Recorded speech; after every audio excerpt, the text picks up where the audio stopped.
भारत के एक हरे भरे गांव के बीचों बीच, जहां सोने जैसे चमकते गेहूं के खेत और रसीले आमों के बाग थे, वहां एक छोटी सी चिड़िया रहती थी जिसका नाम था बंटी। बंटी कोई साधारण चिड़िया नहीं थी। वह भले ही आकार में छोटी थी, लेकिन उसका दिल साहस और चतुराई से भरा हुआ था। बंटी ने अपनी छोटी सी आरामदायक घोंसला गांव के एक सुंदर आम के पेड़ की सबसे ऊंची डाल पर बनाया था।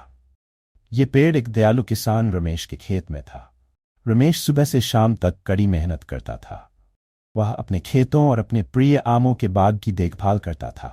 ये बाग उसकी शान था, क्योंकि ये मीठे और रसीले आम देता था, जो उसके परिवार के लिए जीवन यापन का साधन था। बंटी अपनी डाल से रमेश को काम करते हुए देखती थी। वह उसकी मेहनत की सराहना करती थी और खेत में शांति से अपना जीवन जीती थी। लेकिन एक दिन ये शांति भंग हो गई।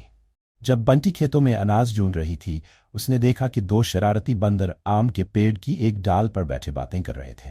ये आम पूरे गांव में सबसे अच्छे हैं, पहले बंदर ने कहा। उसकी आंखें लालच से चमक रही थीं। हाँ, दूसरे बंदर ने कहा, आज रात जब किसान सो जाएगा तब हम चुपके से आएंगे, सारे आम चुरा लेंगे और फिर उसके घर पर पत्थर फेंकेंगे ताकि वह डर जाए। बंदरों की शरारती हंसी से बंटी का छोटा सा दिल गुस्से से भर गया। उसने सोचा, मैं रमेश और उसके बाग को नुकसान नहीं होने दूंगी। उस शाम बंटी अपने घोंसले में बैठकर आकाश को नारंगी रंग में बदलते हुए दिख रही थी।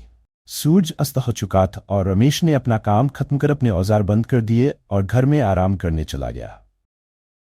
केवल झिंगुरों की हल्की आवाज और पत्तों की सरसराहट सुनाई दे रही थी। बंटी की तेज नजरों ने देखा कि वे बंदर आम के पेड़ की ओर चुपके से आ रहे थे। वह हंसते हुए अपनी शरारत की योजना बना रहे थे, लेकिन उन्हें यह पता नहीं था कि एक छोटी सी चिड़िया उन्हें देख रही है। बंटी ने तुरंत कुछ करने का फैसला किया। वह सीधा रमेश के घर की ओर उड़ गई और उसकी खिड़की की चौखट पर बैठकर तेज चहचहाने लगी। अरे क्या हुआ छोटी चिड़िया? रमेश ने नींद में बड़बड़ाते हुए खिड़की खोली, लेकिन बंटी रुकी नहीं। वह कुछ दूर उड़कर फिर चहचहाई, जैसे रमेश को अपने पीछे आने का इशारा कर रही हो। रमेश जिज्ञासा से भरा अपनी लालटेन और छड़ी लेकर उसके पीछे चल पड़ा। जब वे आम के पेड़ के पास पहुंचे तो बंदर पहले से ही अपनी हरकत में लगे हुए थे। एक बंदर आम तोड़ रहा था, जबकि दूसरा पत्थर इकट्ठा कर रहा था। अरे तुम लोग क्या कर रहे हो? रमेश ने चिल्लाकर कहा और अपनी छड़ी उठाई।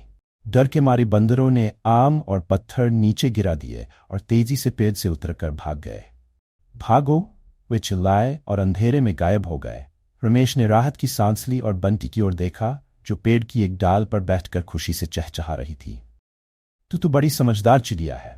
अगर तू नहीं होती तो मेरे सारे आम आज रात चोरी हो जाते। उस दिन के बाद रमेश ने बंटी के लिए हर सुबह आम के पेड़ के पास अनाज और ताजे पानी का एक कटोरा रखना शुरू कर दिया। बंटी की बहादुरी की कहानी पूरे गांव में फैल गई और वह जानवरों और गांव वालों के बीच एक हीरो बन गई। बच्चे आम के पेड़ के नीचे इकट्ठा होते और बंटी की कहानी सुनते, जिसने अपनी चतुराई से दो शरारती बंदरों को हराया और किसान के बाग को बचाया। बंटी हालांकि अपनी बहादुरी पर गर्व करती थी, उसने इसे कभी अपने सिर पर हावी नहीं होने दिया। वह अपने घोंसले में विनम्रता से रहती रही, हमेशा अपने खेत और अपने प्यारे आम के पेड़ पर नजर रखती रही। इस तरह बंटी और किसान रमेश ने मिलकर खुशहाल जीवन जिया, ये साबित करते हुए कि छोटे जीव भी साहस और दया के साथ महान काम कर सकते हैं।